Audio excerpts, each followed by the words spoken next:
estamos aquí en el INIVICA, en uno de los laboratorios que tenemos aquí en el Hospital Puerta del Mar, con una persona muy especial. Ella es Esther Berrocoso. Ella es catedrática, es directora del Departamento de Neurociencia de la UCA y es líder de un equipo de investigación que trabaja para entender y aliviar problemas que afectan a millones de personas, como la depresión, el trastorno bipolar o el dolor crónico. Esther, muchas gracias por atendernos, bienvenida. Y lo primero que te voy a preguntar es, ¿cómo le dirías tú a un amigo una tarde de domingo a qué te dedicas? Porque no es fácil, ¿eh? Bueno, muchas gracias por la oportunidad de estar aquí, es un placer estar contigo.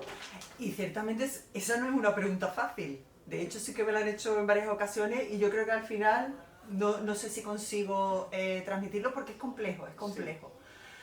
Yo diría que en el laboratorio pues, nos dedicamos a trabajar con modelos animales para entender el cerebro en su estado enfermo, y para intentar, bueno, buscar nuevas estrategias terapéuticas, es decir, nuevos fármacos, nuevos medicamentos, para, bueno, las enfermedades que tú has dicho, pues depresión, trastorno bipolar y dolor crónico. Y creo que en eso pues llevamos unos años trabajando. Bueno, tú has tenido una carrera, vamos, muy larga y ya has tenido muchas experiencias. Me llamó mucho la atención de San Fernando, porque es como el título de una película, ¿no? De San Fernando, porque tú eres Cañadilla, a Cambridge. ¿Eso cómo va? ¿Eso cómo llegas hasta allí? Bueno, es verdad, de San Fernando a Cambridge, porque yo estuve un tiempo trabajando allí. Yo creo que yo soy cañadilla, como bien has dicho. Después estudié farmacia en la Universidad de Sevilla y cuando yo estuve en el área de farmacología allí en Sevilla, y bueno, pues cuando terminé, yo creo que como le pasa a muchos estudiantes, tú dices, ¿y ahora qué, no? Claro, sí. Se te abre ese vacío existencial. Absolutamente. Yo me encontraba como, estos que están como en un laberinto, hay como muchas puertas y tú dices, ¿qué puerta cojo, no? ¿Dónde estará el éxito? Y bueno, cuando terminé de hacer farmacia, me vine de vuelta a mi casa porque no tenía, bueno, otra opción en aquel momento, y entonces empecé a hacer la tesis doctoral en la Facultad de Medicina en el área de farmacología, que realmente, bueno, pues estaba en mi línea. Y allí hice la tesis en el área de farmacología de la Universidad de Cádiz, de nuestra universidad, y después, posteriormente, bueno, una de las cosas que hacemos, que yo creo que está muy bien en la carrera investigadora, es ir a ver otros laboratorios, otras maneras de hacer ciencia, otras maneras de pensar. Yo creo que eso, yo siempre digo, aunque te vaya mal, sí, es muy positivo, porque abre tu mente. Sí, porque aprendes de todo, aprendes de lo malo y de lo bueno, ¿no? Efectivamente, porque al final cuando uno está siempre como en su zona de confort, pues bueno, te acabas, ¿no? Te acomoda. Lo manejas, ¿no? Claro. Entonces, bueno, yo tuve la enorme suerte de que me dieran un contrato de investigación Marie Curie postdoctoral para ir al departamento de farmacología de la Universidad de Cambridge. Me hace gracia lo modesta que eres, tuve la gran suerte. No es la gran suerte, es el currelo que hay para que te den una Marie Curie. ¿Cierto? Claro. Absolutamente, es Claro. cierto, es una... Estamos hablando de primera línea de investigación, Sí, o sea... sí. Tienes toda la razón, son unos contratos muy competitivos, Claro. y bueno, y no debí de hacerlo tan mal en la Universidad de Cádiz, y por supuesto también en la Universidad de Cambridge, pues también es un centro súper potente, pero ciertamente fue para obtener una beca de este tipo tiene que haber una suma poderosa, ¿no? Para conseguirlo. Claro, la verdad es que tienes que llevar una investigación muy buena, joven, para que te den una beca, un contrato de esas características y que se apueste por ti y estés en Cambridge nada más y nada menos, que no es que fuiste a cualquier sitio. Así que, ¿cómo te llega la vocación? ¿Cómo decides dedicarte a estudiar el cerebro? Porque empiezas en farmacología y ¿cómo llegas a...? Pues esa también es me hace ir hacia atrás en mi memoria, y realmente yo había estado trabajando en el área de farmacología, y dentro de mis posibilidades, ¿no?, que yo tenía aquí, en este caso, como económicamente, bueno, pues yo estaba restringida acá, y voy a utilizar esta palabra, Sí. y en el área de farmacología, pues tuve la suerte, vuelvo a decir otra vez la suerte, porque yo creo que siempre hay un componente de suerte, pues de encontrarme con el profesor Juan Antonio Micó, que fue una persona muy importante en mi carrera científica, y él se dedicaba a la neuropsicofarmacología, es decir, a estudiar los fármacos que afectan al cerebro. Entonces, pues como todos, empiezas, pruebas, te gusta y dices, ya uno mismo pues ya va diciendo, oye, pues esto me gusta, esto es lo mío, y a partir de ahí vas construyendo. Pero ¿tú pensaste en algún momento, me voy a dedicar a la investigación? ¿O es que fue surgiendo, te fue llevando por allí y te gustó y dijiste, pues venga? Yo cuando estaba en la... yo siempre he sido... hay gente que dice, no, yo desde que tenía 5 años sabía que quería hacer... No, este no fue mi caso. Yo sí me reconozco desde muy pequeña como una persona inquieta, muy curiosa, muy activa, pero he de decir que para mí, y yo creo que aún todavía para muchos chicos, el decir voy a ser investigador, no sé, quizás ser marciano de Marte es igual de cercano. Entonces, yo creo que aún la profesión de investigador o de profesor investigador es una figura muy desconocida. Entonces, yo tenía esa idea de que a mí aquello me gustaba, pero no, yo no era capaz de realmente de vislumbrarlo como un trabajo, una posibilidad. Entonces fue un poco a base de buscar y de ir viendo que realmente era una opción laboral, al menos para mí, pues muy atractiva. Pero yo no tenía un referente de decir, pues el que quiere ser abogado, pues sabe cómo es un abogado. Sí, el que quiere ser un médico, viendo pacientes, pues tiene ese referente. Claro, pero es curioso, ¿no? Lo de los referentes me llama mucho la atención. O sea, en el mundo de la cultura tenemos referentes, en el mundo del deporte hay referentes, en otros ámbitos, ¿no? En eso, en el derecho. Y en la investigación nos falta conocer a nuestros referentes y sobre todo, si hablamos de las mujeres, referentes, entonces me llama mucho la atención lo que estás diciendo. Porque la falta de referentes hace que no lo tengamos como una profesión a la que podemos dedicarnos, sino que vamos orientando otra cosa y llegamos ahí. Efectivamente, porque además yo creo que es muy importante que no se sabe muy bien a qué se dedica un investigador. Es decir, ¿qué hace uno todos los días? ¿No? Entonces eso, como no se conoce eso, pues es muy difícil pensar que yo quiero ser eso. Yo diría, por algunas veces cuando voy, por ejemplo, a hacer temas de divulgación con la gente, bueno, con chavales que pueden estar pueden tener 12, 13, 14, 15 años, el investigador es una persona que está pues todo el día metido en un sitio como este, haciendo así con una pipeta o delante de un microscopio. Y realmente eso no es todo, sino solo una parte, ¿no? Solo una parte.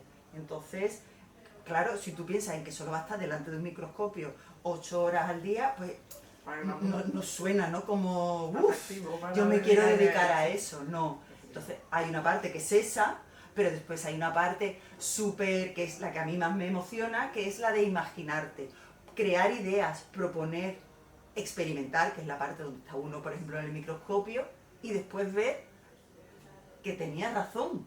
Es que algo tan maravilloso como tú has tenido una idea, has hecho todo el trabajo con un objetivo bueno, que en nuestro caso es intentar curar personas, y que después esa idea que has tenido era cierta y abre un camino para continuar.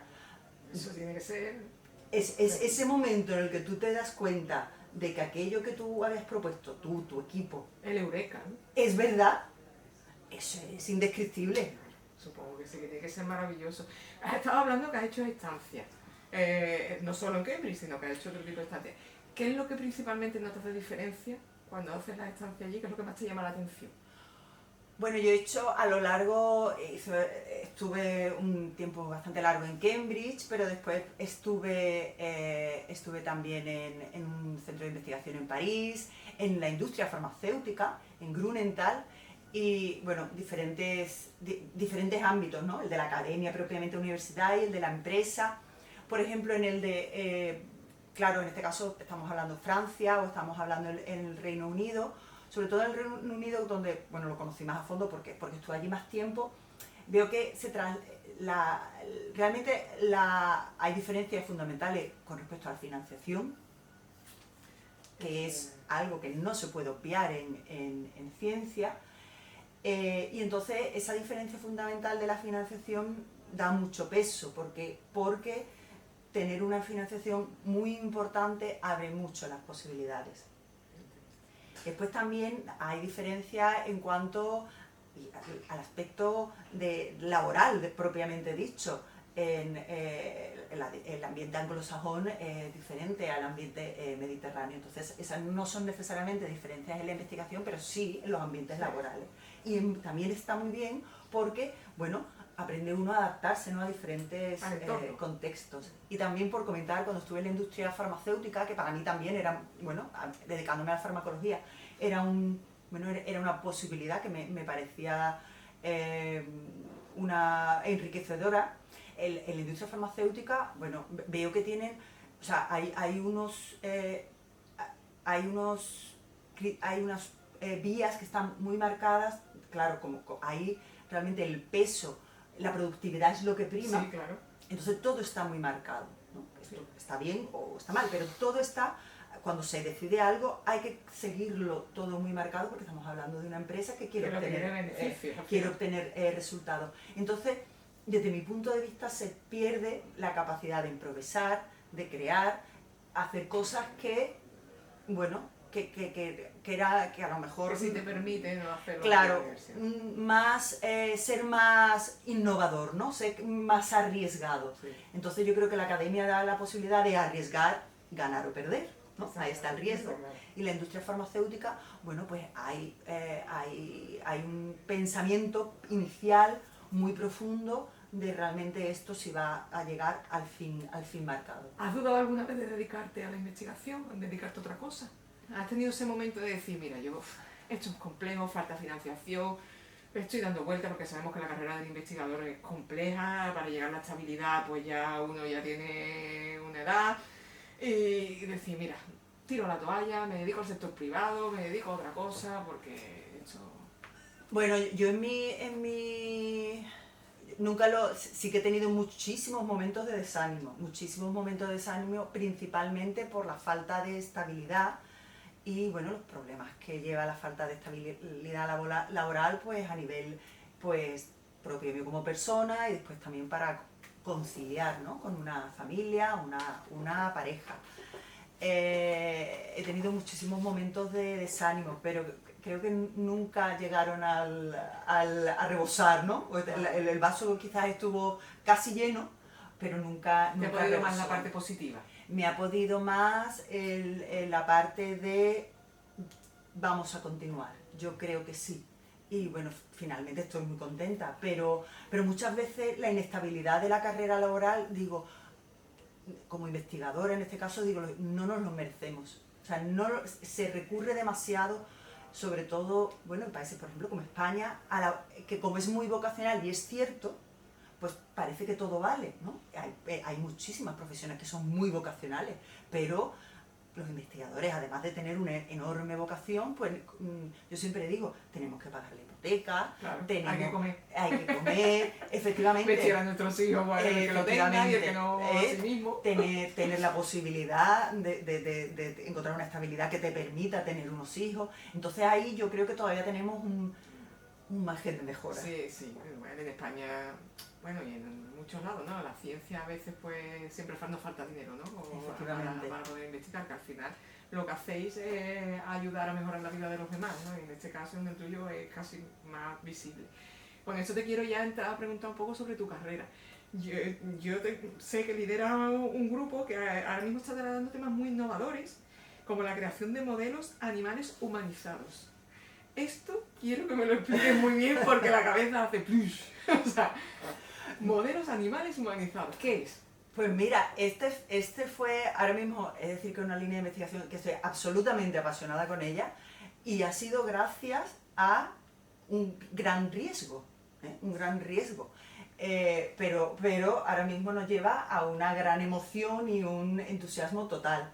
Y además, si lo cuento además cómo fue, esto viene de un proyecto de investigación, que hay que decir que era un fracaso porque no lo era, pero no estaba saliendo como inicialmente habíamos pensado, porque la ciencia está llena de muchísimos baches. Entonces no estaba saliendo realmente como lo habíamos planificado. Entonces, claro, cuando las cosas no salen, pues vienen esos valles, ¿no? Eso de, a ver esto. Y entonces, además me alegra poder contarlo porque un día tomándome un café con mi compañera investigadora también, Mari Carmen Durán, de nuestra universidad, del área de bioquímica, donde en un café largo nos contábamos pues estas mutuas penas, cada una de su ambiente. Haciendo un poco de terapia de café. Totalmente. Pues entonces ella me explicaba que ella trabaja en cardiovascular, ella, bueno, me explicaba sus cosas y yo le explicaba las mías, y ahí surgió el ¿y si? ¿Y si? Y entonces ahora paso a explicar el que fue el ISI. El ISI. Pues el ISI fue porque nosotros estamos trabajando en una línea que es muy innovadora, que es obtener progenitores neurales, es decir, unas células muy especiales que tenemos todos en nuestra nariz, en el neuroepitelio, de sujetos, de pacientes y de personas que no están enfermas de esa patología. En este caso, inicialmente fue trastorno bipolar y personas que no tenían trastorno bipolar. Entonces, habíamos obtenido estas células de estos pacientes y de personas sanas que no tenían esta enfermedad, y estábamos trabajando con ellas. Y entonces se nos ocurrió qué ocurriría, porque con esto los objetivos, ¿qué es lo que queremos estudiar? Las enfermedades mentales son muy complejas de estudiar. Sí. Si pensamos, por ejemplo, en una patología cardíaca, todos entendemos, ¿verdad?, el corazón. Desde hace mucho tiempo, pues sabe uno cómo funciona el corazón. Hay un gran conocimiento, si pongo el ejemplo del corazón, gran conocimiento profundo. Pero, por ejemplo, si pongo el ejemplo del trastorno bipolar, que era en el que estábamos, claro, tú dices, ¿por qué tiene una persona trastorno bipolar? ¿Qué ha ocurrido específicamente en su cerebro para que una persona tenga trastorno bipolar? Y es ahí donde tenemos unos grandes retos. No quiere decir que no sabemos muchísimas cosas, pero todavía teníamos, ¿no?, por avanzar. Sí, porque el cerebro es un gran desconocido, y entonces, ¿qué está pasando ahí para qué? Claro. Pues entonces teníamos estas células de estos pacientes en concreto, y se nos ocurrió implantar estas células de estos pacientes en ratones sanos, ratones en un área especial del cerebro donde estas células podían encontrar un ambiente adecuado para desarrollarse. Entonces, esto que fue una locura, porque bueno, fue un riesgo, ¿no? Bueno, pues nos ha dado la enorme satisfacción de que estas células, como digo, que vienen de la nariz, pues en este ambiente que es del cerebro, pues se han desarrollado a neuronas cerebrales humanas dentro de un cerebro. Claro, pero esto es muy interesante porque el cerebro del animal es un ambiente fisiológico muy adecuado es cerebral, es un ambiente cerebral. Y lo que hemos visto que estos animales cambian su comportamiento comparado con aquellos animales que han recibido las células de sujetos que no tienen trastorno bipolar. Entonces estamos entusiasmados porque, por ejemplo, nuestros ratones que tienen llamados bipolares o que tienen las células de los pacientes bipolares, pues por ejemplo, cuando están reciben cambios de iluminación, por ejemplo, de periodos de oscuridad a periodos de luz, pues se activan mucho, cosas, por ejemplo, que también ocurre en los pacientes con trastorno bipolar, o cuando están en un ambiente novedoso, pues se muestran mucho más activos que los otros. Porque responden también a unos test que son para evaluar la depresión. Entonces, hemos visto que la implantación de estas células mimetiza mucho del comportamiento típico de estos pacientes, que no ocurre cuando se implantan células de un sujeto que no tiene trastorno bipolar. Sí, lo que te quería preguntar era, hecho con estos modelos animales humanizados, ¿cómo lo hacíais antes? O sea, ¿qué diferencia hay con los modelos anteriores? Bueno, anteriormente, claro. El salto es importante, entiendo que es muy importante. De hecho, esto está patentado y todo. Esto actualmente es una patente europea, y el trabajo, ¿no?, que recoge esto está ahora mismo actualmente en revisión en una revista. Claro, ¿cuál es la gran limitación de los modelos animales de patología psiquiátrica? Nosotros lo que hemos intentado, por ejemplo, a través de aproximaciones farmacológicas, pues por ejemplo, inducir modelos, por ejemplo, una psicosis causada por anfetamina. Entonces tú a un animal pues le puedes dar una dosis alta de anfetamina o de cocaína, inducirías un modelo claro, farmacológico. Claro. O por ejemplo, queremos evaluar una respuesta a un estrés prolongado, ¿no? Pues hacemos modelos de estrés. Pero claro, realmente esto está más cerca, ¿no? De lo que nos pasa. De lo que nos pasa, porque tenemos células humanas de pacientes que les pasa eso. Sí, es fascinante, ¿no?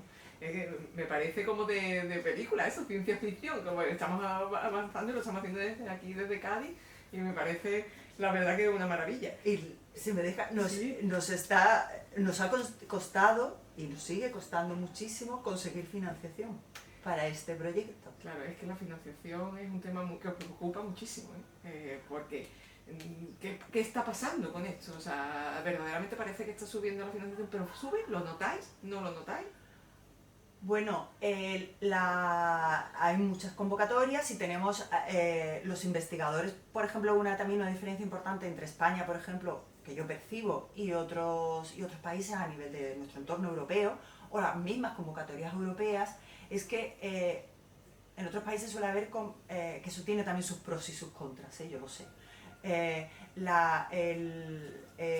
Hay unas convocatorias de proyectos, pero tienen mucha financiación. Por tanto, si lo consigues, pues ya estás bien financiado, porque escribir un proyecto es un trabajo, o sea, es un trabajo enorme. Aquí en España tenemos muchas convocatorias y ¿qué es lo que ocurre? Que está uno constantemente pidiendo proyectos. Tiene su parte buena porque tienes como muchas oportunidades para conseguir pequeños trocitos del pastel. Y tiene su parte negativa porque inviertes tu tiempo en escribir. Y en investigar. Efectivamente, porque como te digo, escribir proyectos de investigación es un trabajo por él mismo. Es casi más complicado, ¿no? Al final tener investigación que investigar en sí. O sea, es más complicado. Es actualmente investigar y gestionar el dinero. Ese pequeño dinero que te han dado consume una parte importantísima de nuestro tiempo, porque además, como cada proyecto después lleva una gestión específica de la convocatoria, pues inviertes una cantidad muy importante de tu tiempo en esa parte de gestión de ese, voy a utilizar la palabra, pequeño o mucho dinero que te han dado. En otra línea de investigación que tenéis abierta habéis probado cosas también muy novedosas, porque vosotros siempre estáis ahí dándole vuelta a la cabeza, que son fármacos que se activan con la luz. A mí esto me tiene fascinada, para combatir el dolor crónico. Sí, este también es un proyecto muy interesante. Este es un proyecto europeo, es un Pathfinder con un consorcio, también con el IBEC de Barcelona, donde realmente aquí el aspecto novedoso es la utilización de fotofarmacología. ¿Esto qué importancia tiene? Si nos hacemos toda la idea, cuando uno se toma un fármaco, ¿no? Que puede ser, por ejemplo, por vía oral, que es el ejemplo más común, el fármaco va a hacer efecto normalmente en todo tu cuerpo, ¿no? En todo tu cuerpo. Claro, un fármaco no deja de ser una molécula química. Claro, con la fotofarmacología lo que se hace es que se selecciona y se modifican moléculas que son sensibles a la luz, es decir, son fotoconvertibles, es decir, cambian su conformación y por tanto son activas o no. Por tanto, ¿cuál es la idea? ¿O qué es lo que estamos haciendo? Se están administrando compuestos que son fotoconmutables, es decir, convertibles por la luz, y por ejemplo, por poneros un ejemplo real de un experimento que estamos haciendo, entonces, por ejemplo, este caso es para dolor, estamos induciendo un pequeño dolor, por ejemplo, en una mano, y estoy administrando un compuesto, además aquí de manera local o vía oral, pero yo lo estoy activando solo con una luz que doy aquí, específicamente. ¿Cuál es el objetivo de esto? Pues que el fármaco haga su función beneficiosa, terapéutica, en el sitio, evitando los efectos adversos que pueden hacer en otros muchos sitios porque no está activo, porque yo solamente lo activo o lo desactivo con la luz. Entonces esa es la magia, ¿no? O lo grande de la fotofarmacología. Es que es fascinante. ¿Tú crees verdaderamente que la sociedad española valora el trabajo que vosotros hacéis? Bueno, yo quiero... No lo sé, te pregunto, porque con la de cosas que me estás contando... Bueno, yo creo que aquellos que la conocen, la valoran y están muy orgullosos, pero creo que nos conocen poco. Y si no nos conocen, no nos pueden ni querer ni valorar. Entonces yo creo que la sociedad española, bueno, está muy orgulloso de todos los méritos y que hacen todos aquellos que contribuimos en todos los ámbitos, pero yo creo que es que se conoce poco la labor del científico. Y sobre todo de la científica, ¿no? Y sobre todo de las científicas. Porque todavía sois muy pocas mujeres catedráticas, a pesar de que se van rompiendo poco a poco las barreras.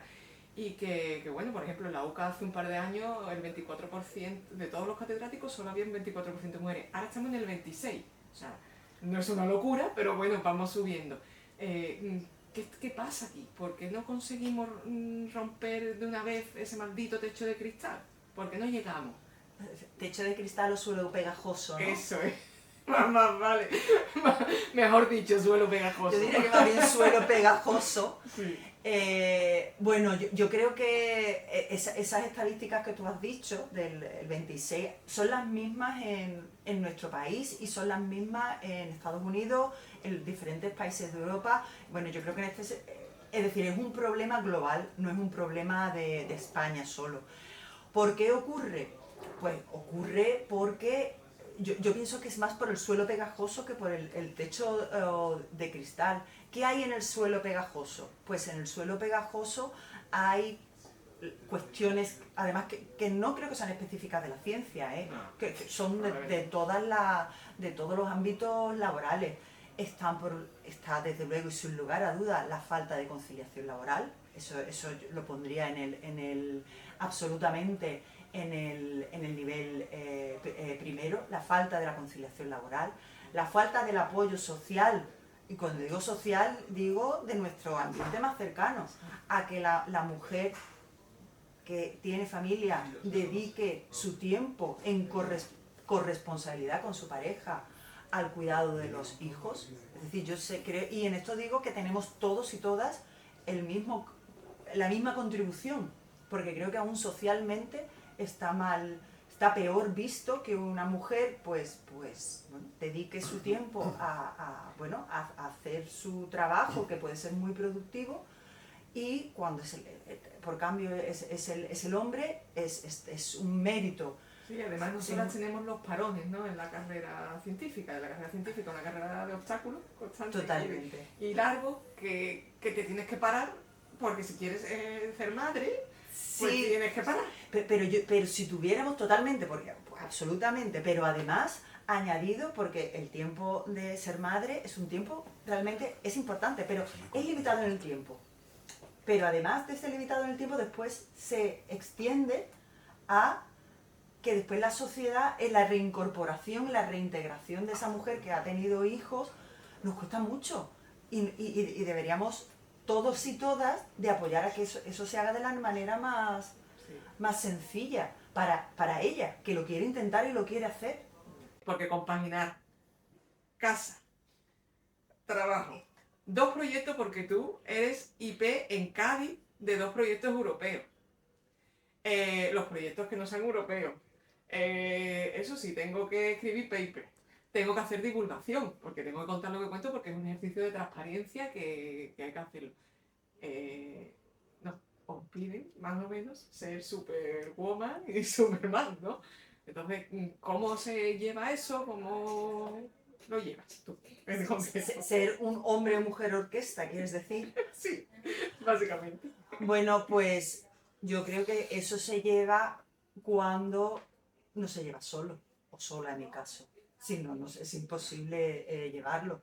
¿Cómo se lleva? Pues si hablo por el ámbito laboral, porque tengo un grupo de investigación que es magnífico, impagable y que estamos ahí todos juntos. Y además yo siempre decimos, vamos en un barco y hay que remar. Además hay que remar sea por lo tuyo o sea por lo mío. Y ahí yo creo que hay una cultura del barco común importante, si no, no se lleva.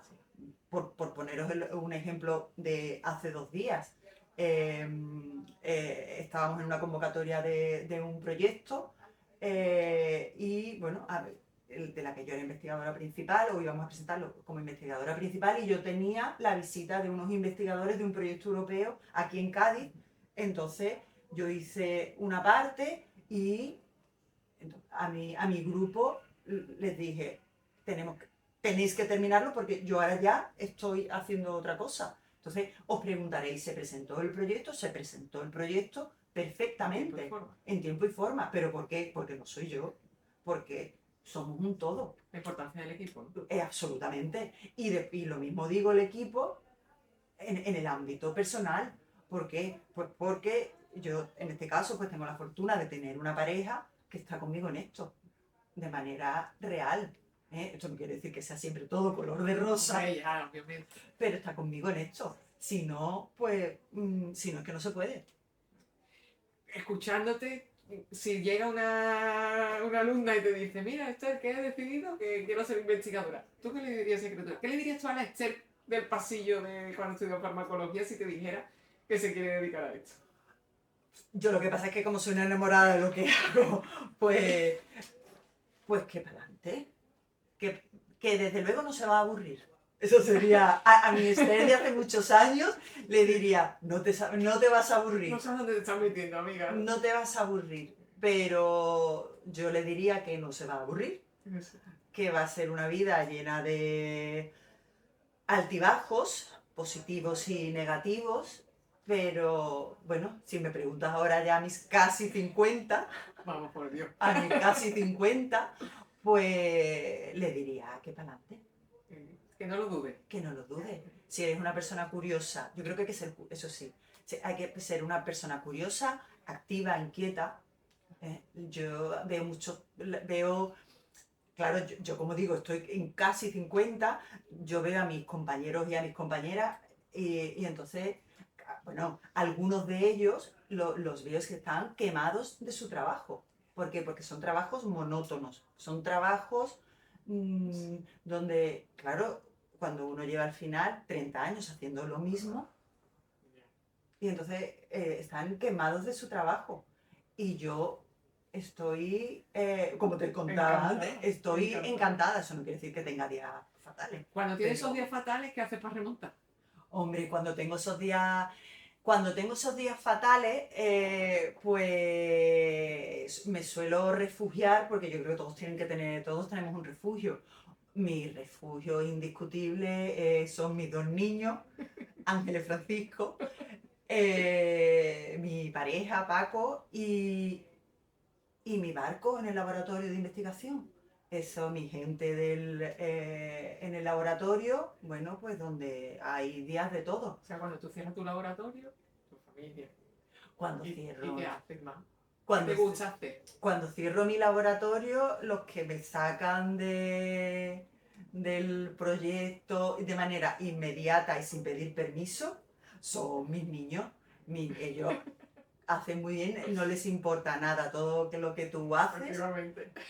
Y ellos reclaman su atención y eso te pone la mente en blanco. Y me genera curiosidad, ¿sabes lo que hace mamá?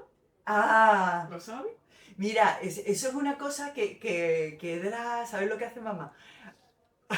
Que me da hasta vergüenza decirlo, pero hace no mucho fuimos a pedir un presupuesto que era de una cosa de unas mamparas, en fin. Y llegamos a la tienda y de repente dice mi niña, le dice al señor de la tienda, dice, ¿sabe usted que mi mamá sale en Google? ¿Qué dices? Sí. Me la como. Me la como. Y claro, el señor de la tienda dijo, ¡ah, qué interesante! Pues vale. Y dice mi niña, mi mamá es investigadora. Entonces a mí eso me llenó de orgullo por percibir que mis hijos sienten con orgullo eso. Claro que sí. Yo estuve en una nube. Volvemos a lo de antes, o sea, sí es cierto que parece que la divulgación que se está haciendo empieza a calar en las nuevas generaciones y sí empiezan a identificar que la carrera investigadora existe y tú eres un referente para ellos ahora mismo. Bueno, yo para mis hijos, pues, Bueno, poco, teniendo en cuenta lo que le dijo mi hija al señor de las mamparas, entiendo que sí. Pero muchas veces... Pero eso es precioso. Por eso, digo, muchas veces los niños cuando están interactuando con otras personas, realmente descubres, ¿no? Lo que ellos Claro, realmente la percepción que están tienen. pensando. Entonces, bueno, mis hijos saben pues que mamá se dedica a estudiar el cerebro. Eso sí lo saben, que se dedica a estudiar el cerebro y bueno, y parece que están hasta orgullosos. Hombre, claro, y no es para mí, ¿no? ¿Cómo definirías tú la ciencia? ¿Que cómo definiría yo la Sí, dime una ciencia? frase que es para ti la ciencia. Bueno, a mí me parece que es un proceso de descubrimiento apasionante.